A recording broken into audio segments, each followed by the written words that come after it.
ត្រូវស្អីឬក៏ត្រូវយំ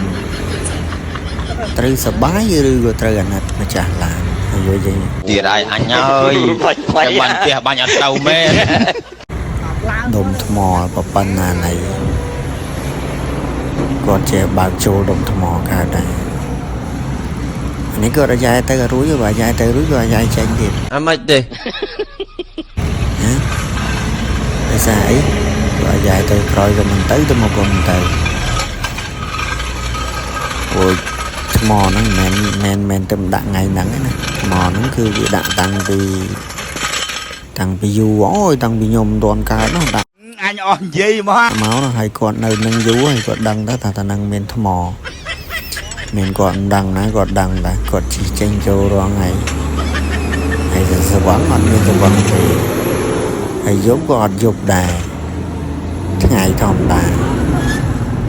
គាត់បាក់ឡើងថ្មហើយថ្មនោះមិនមែនតូចទេថ្មធម្មតាថ្មនោះលើកម្នាក់ឯងអត់រួចទេ2ដុំ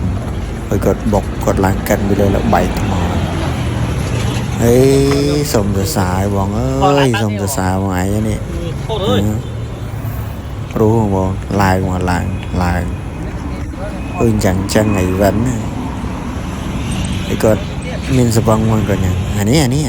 ខ្ញុំណាហើយថ្មមិនតូចចឹងបងអត់តូចទេដល់ពេលអញ្ចឹងអាណិតគាត់ក៏មិនកើតសើគាត់ក៏មិនកើតមានស្អី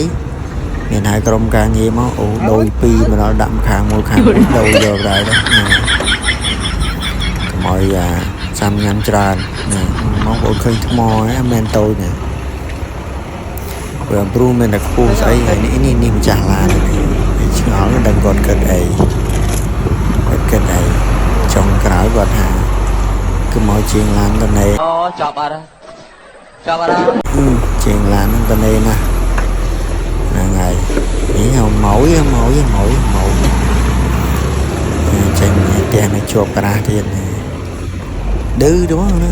យាយចាំនេះឌឺជាងឡានមកហើយដូរលេងកណ្ដាលវាបាត់ហើយមានអីទៀតហើយជាប់ផ្លូវទៀតឥឡូវយាយចេញអូថ្មបានចេញយាយចេញនេះ